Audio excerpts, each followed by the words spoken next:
I heard Fat Joe say yesterday he felt he didn't say it yesterday, but I heard it yesterday that he felt guilty enjoying Gunna music because Gunna was labeled, you know. I mean, I look at it like this with Gunna, man. Gunna make dope music. He's one of the dopest to me. He's Ain't he #1 now? Yeah, he's like #1. I think he did like 80,000. I look at it like this, right? People take pleas, right? Right. It just looked funny because it was on camera. We don't know what his lawyer told him. Right. Like, my lawyer done told me to take pleas before.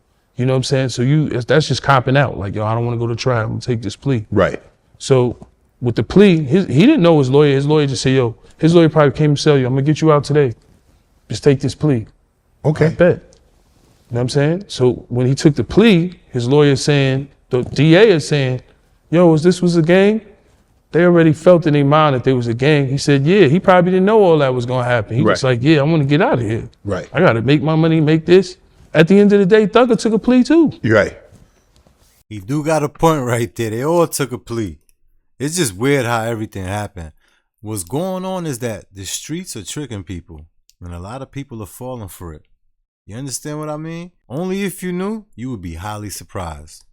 The streets ain't what it used to be. I'm telling you this right now. Is a Thugga a rap for that? Right. The only one that didn't take a plea was one of them, right? Right. Everybody else took a plea. It's just that he did it before Thugga, so it looked funny to the public. And then if that plea wasn't on camera, niggas wouldn't be saying that. Do you think Thugga and Gunna ever reconcile? I don't know. It would be dope for hip hop, but right now I think Gunna's, you know, he just dropped his last 2 albums, so he's out that deal and he's doing perfectly fine by himself. Is Thugga a legend for Atlanta? Yes.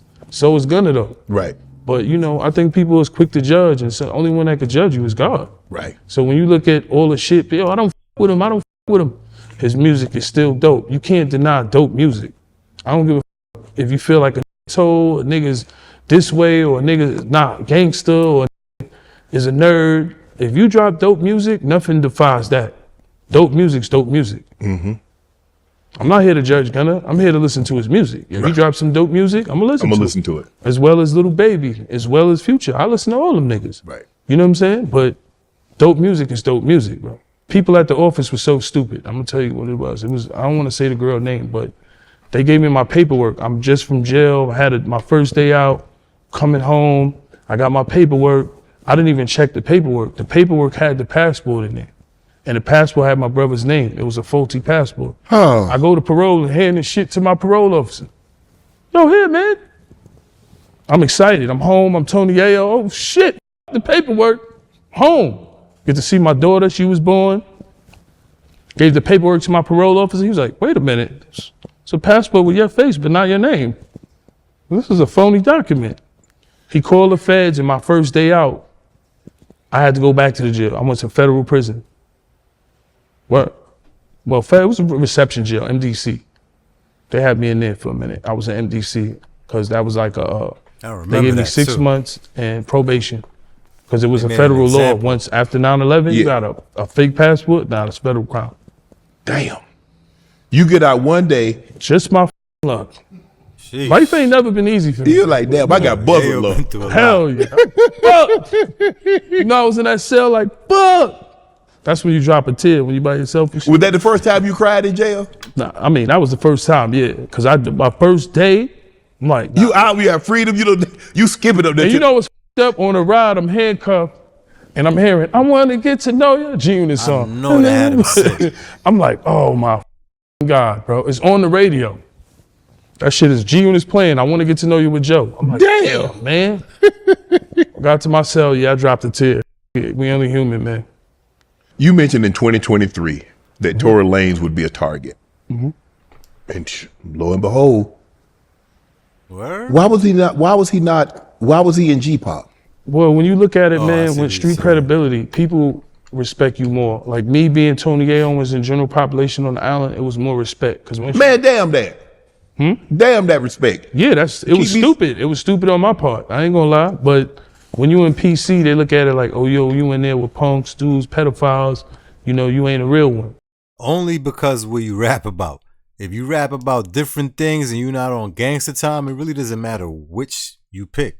But being where we come from, our mentality is that, nah, I'm not going to PC. Plus, in PC, you really can't. You're more restricted. There's not a lot you could do. You understand? They like micromanaging you. You know what I'm saying? Just to make sure and protect your, I don't know, whatever it is. But like he's saying, his status, he take PC. Man, listen, there would have been no Tony Yayo today.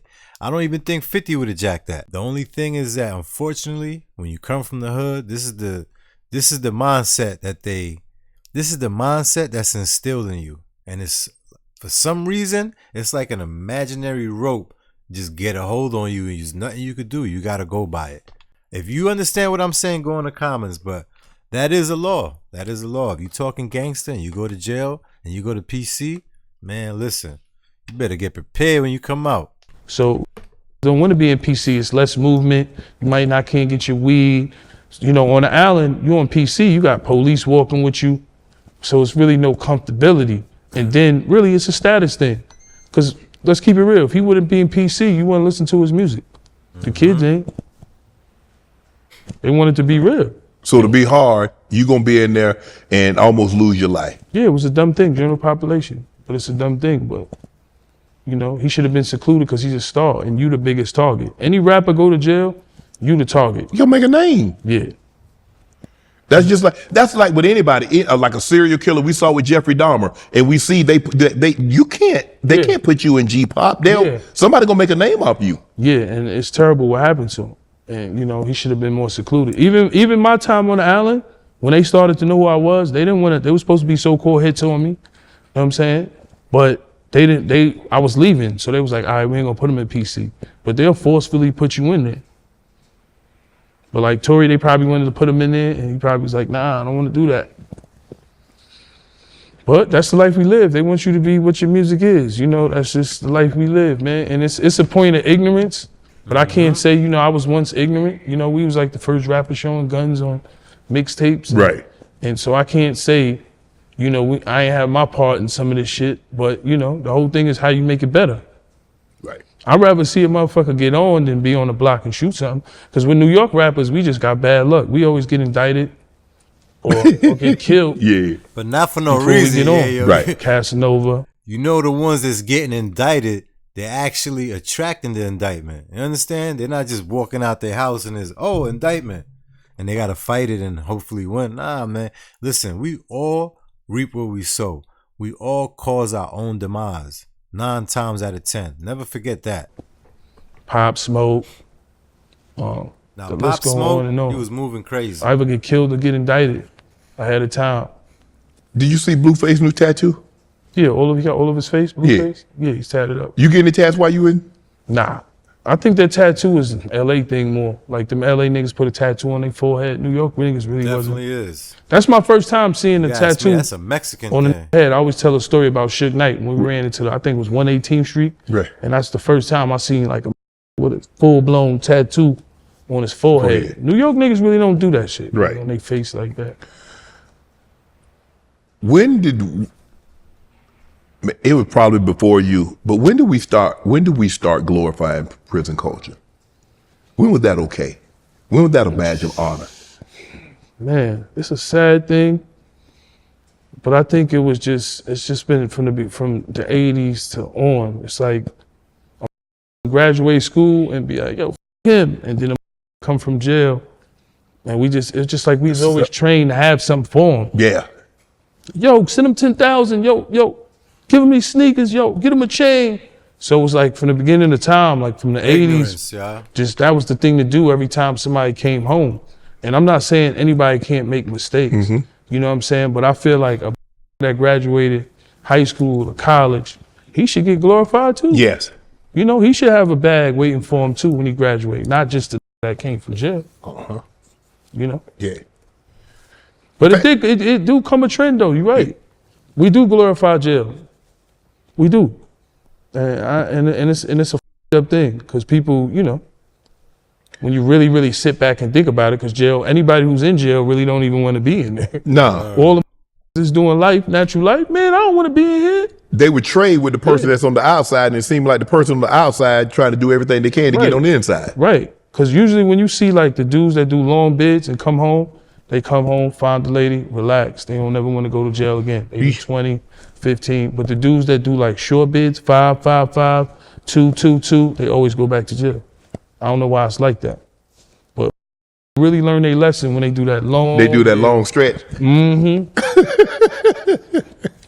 No niggas like that. They're 15, they doing the right thing, they work nonprofits, they work out, got their lady and just chill. They out the way. Ain't lying. Your daughter was born while you were incarcerated. Mm-hmm. I know a few people right now, you know what I'm saying, that they did long stretches, and when they came out, they got to the bag legally. You understand what I mean? They're making big moves right now. Homes, condos. They're actually doing better than the people who had freedom when they didn't have freedom. That right there should, I don't know, maybe sometimes you need to get away from your circle, get away from everybody, regroup, start from scratch, and then you could do better. I'm not saying you got to be incarcerated for that, but maybe you might want to leave your city and start fresh somewhere else. It'll work, trust me. I know a few people right now who's a living testament to that. How did that impact you, not being there? That was a tough thing because I signed my birth certificate, her birth certificate on Rikers Island, and the CO was the witness. I didn't want my baby moms to bring the baby there, but she did, and I signed it there. Yeah, that was tough. That's when I know I had to go home. You and, like, you know, I ain't coming back. Yeah, it's all about the kids, man. That's the most thing, man. It's not about the money, the cars, and the jury. It's about taking care of your family and making sure your kids is correct, man. Facts. All that stuff come and go. Cars, jury, had all kind of cars, all kind of jury. Right. You know, and them experiences, like I said, being in rooms with like you. People you only dreamed of. You a Hall of Famer. You know, I'm in the room with you. Appreciate People don't even know. You know, what's the craziest story is me getting out of jail. My craziest experience was meeting Donald Trump. Really? You can Google it. Me and DJ Who Kid, he told me to come to radio. I just got out of jail. I'm out for a couple of days, and we interviewed Donald Trump, and I never forgot because it was Drug Dealer Wednesdays. And we interviewed Donald Trump way before he was president. Right. And that's crazy. I even got a shirt signed by him. That's crazy. And now he's the president, but I always felt like he had game. Yes. I always felt like he had game. game. I ain't gonna lie, this interview was kind of dope. Make sure y'all go to Club Shay Shay and watch the full interview. I believe it's like 2 hours long. I'm gonna keep reacting to all the short clips that he got, so stay tuned and go in the comments. Let me know your thoughts on this right here. I'm gonna tell you like this: if you ever needed a loyal friend, this is the kind of loyal friend you need. Tony Yayo, when you go in a dictionary and you see the word loyalty, they should put his face on there. This guy is super loyal, but he doesn't have blind loyalty. You understand? It's all authentic. With that being said, stay tuned for some more. Like, comment, share, subscribe to the channel.